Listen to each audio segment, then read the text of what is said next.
في مجاريجن كشبه كان شاندا كوتشوية قنصل خانة بريطانيا وفرنسا إنها ما مستجد عن علي عند سروك نوراتي أنجمنا اجتماعية كردي سوريا لهرم كردستان ميفان استديوميات بخيرات ما مستع ما مستع شاندا أنجمنا هات وجراندن جالية بيدل سر دروازة سيمالكا سدم تشبونو واي وجراندنا وان شوابو أدبيجم سدم سیاسی بو درجه سرکه جهات خویا کرن نرازی بونا ریوبری سر سیاست انجمن اجتماعی کردی و نرازی بونا هر دو طرفاج هبدو او دستهلات سلطة الأمر الواقع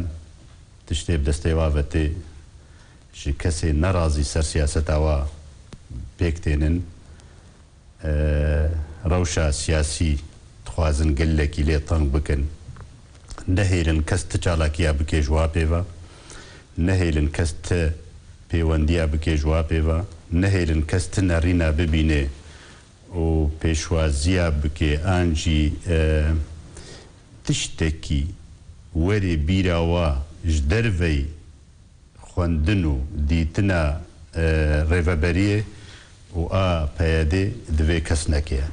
دبن سهافي أويدا دبن في خواندنيدا هات دليل وهات أو ريل وهاتا قرتن هفالي ماي أوفيسا تكلايش درفا وبسروكاتيا سروكي أنجماني وهناك هفالي سكرداياتي بارتيايا كي تيجي بيرابون بهافرا وقراندن ونهشتن درباس بي تمعنا جيرانينا تفيدا جيرانينا هيا فيدا جيناكي ريفا بري فيدا جيناكي وقت دليل اللي كسي تفجرا سياسي بقري لكسي سر بخو بقري قلنا هيلن انتخاباتي بكن وتشالاكيا بكن هاتنا هفالي مال فيدري هاتبونا بخواندج بو هرما كردستاني جبو هناك ديتنا بكن سوز نواها بون هناك قنصلي الفيدري قنصلي انجليزي بو قنصلي فرنسي بو روسي بو وهناك ديجي هابون قو ديتبانا ويتشوبانا تركيا ويتشوبانا بركي اوروبا هناك سوزي وهابون بري ترتيب بون جوانارا فبرادرا نهشتن درباس بمن امجي وكنو نرتيا انجمان اجتماعية كردي الهرما كردستاني افكاري قو هاترا وسطاندن جقبالي وانا وجالي وافا ما محاولة كرقو امبيك بينن وببينن ما ايروخ وكا دا نوچه ودا هاتي قنصلي انجليزي ديت قنصلي فرنسي ديتن بله ما مستعمليش دخواست از بشتا بپرسم چی بود دوان رو نشتنی ودا شان لا و اكو رو نشت لگل قنصلي فرنساي و بريطانياي لسر روشا سوري هاتا سكناندن او نرين خواج مرا قوتن انجليزي جي و فرنسي جي پشتگیری خوا جملت سوری بتفاعیرا دانا خویا کرن جملت کردرا هر وها وکا بردوامن جهبدو جدابون انگلیزی دگو چاره سریا سیاسی گلکی ضرورية درباس بونا لشکر روسی برنگکی بوهزا خورد درباس بونا سوريا تواردانك تشيبو هناك تبليهافي تشيبو الأوراق وأكيد كأفكاغتي سر قلك دراوستن هزي ناف دولتي زوج على سريكي ببين جوي قيرانا سوري رآقو قلك دريش كربين صالة دبيجن قرت بشتقيا وانا بشار الأسد وك رجيم دهيليغو عمري بي دريج ببي دهيليغو چاره سري يعني دور كفن بشونده ببن يعني ما مستعجلوا هون هاتبون وخواندن جالية وان بالوس خانه عند يعني و دوا في تشتي كربو ايمال غور راغاندن تشتي الجمع يعني از غور معلومات ما اواخست بون انجماني ببينن ترتيب هر منسقك هيا بچاوه يعني تنسيق دكيفا علاقات اونا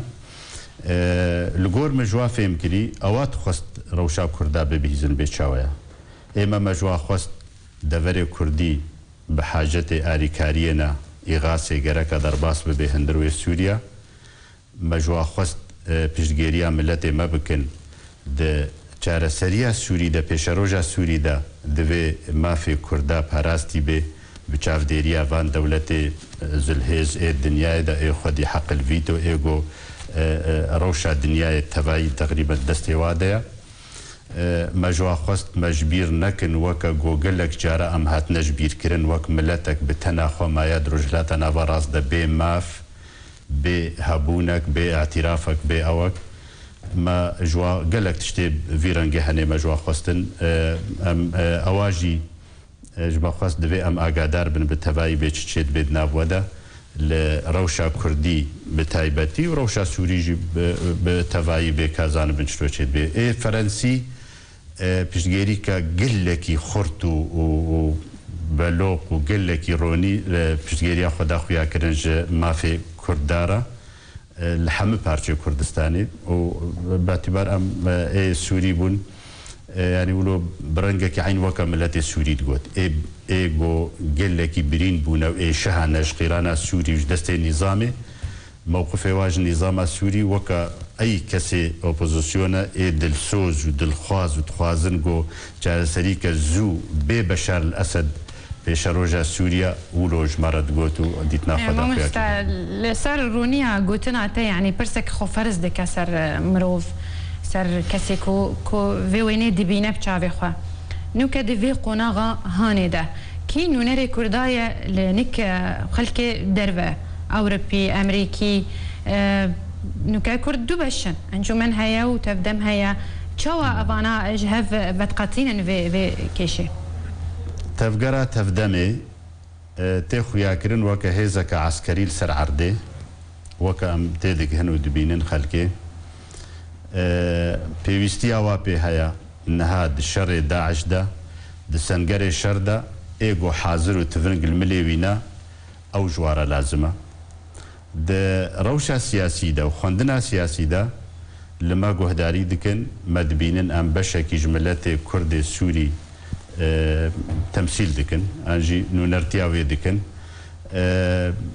اما ازد بيجم غور استنتاج مجوانا وك هيزك السر عردي هيجك لشكري بيوستيا وانها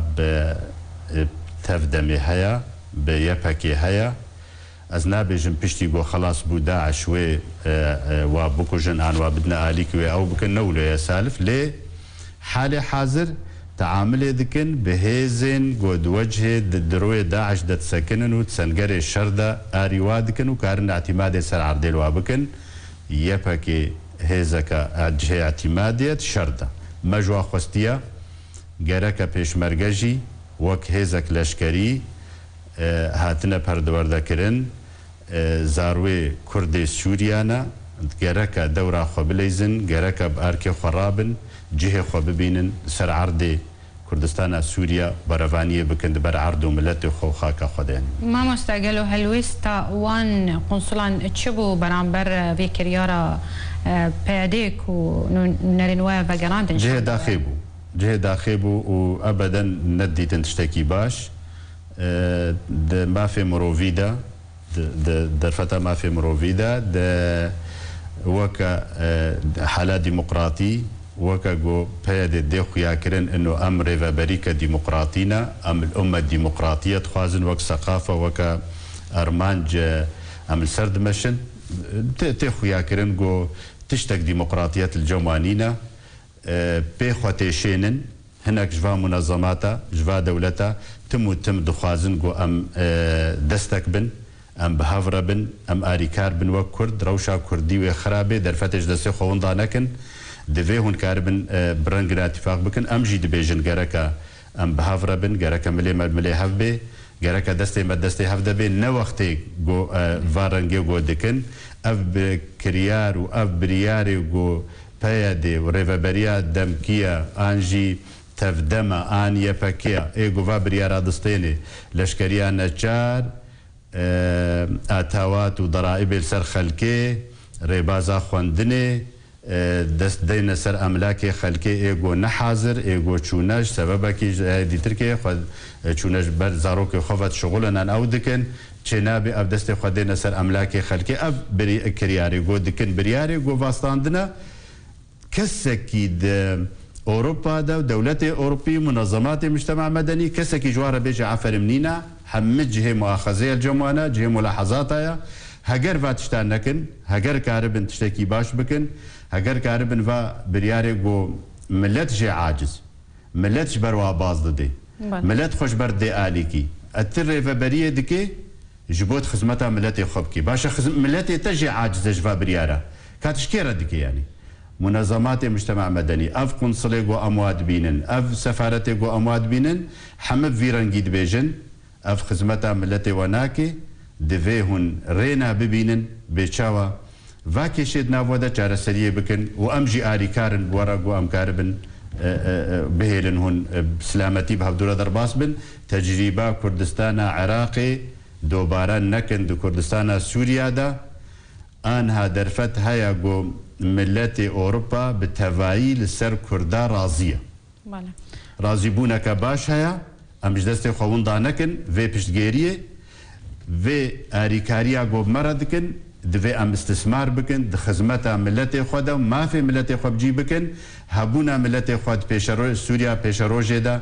گو بجی بکن د دستور دا د ناف خلقه دا لگور قوانین و مواثیق دولی ما مستو هر داخویانی خود بلاف کربو کو پیاده ریل برشنده و گرتیه جبر چالاکی نو او چالاکی نو و بردوام بن و بچه آوای جی بردوام بن ابدا پیاده دریه سیمال کلمه بگیره صد دری هیا گو امکار تیرا چالاکی خو بکن امکار تیرا پیوندی خو بکن حوالی ما جدر و هنه هوالی ما لهندرو کارن درکبن بس ام نخوازن برنگ قاچاقچیا درکبن ام تخوازن برنگ کی فرمی البرچاوی خلکی البرچاوی ریوبریه البرچاوی تفدمه البرچاوی پیاده را درکبن تدجمناتي نقابه مو پیاده ده تنه تدجمناتي نقابه انجمن الاجتماعيه كردي ده وقت تين قنصليه وسفارتها وزارتها ودولتها منظماتها دبينن ند جمناتيه پیاده ده نخويا كرن دخوازن جارسريه ببینن اف کشید نافوادا آری کار بن بمره بچاو ام کار بن وی قوناغ استثمار بکن د هبونا د دجی مظالم و تعداق الملت مبوي ام في درفتش دست خوون دانکن کار بن استثمار بکن باشا امشي سپاسیاته ده که کت میوانه آرک بول استودیو راستی پرسی ما زور هبون متخواستم بهتر سود جهاتنا تا بگیرن بس دمامل کرته زور سپاس با ما مستعجد عن علي سروك نونراتيا انجمن عن اجتماعية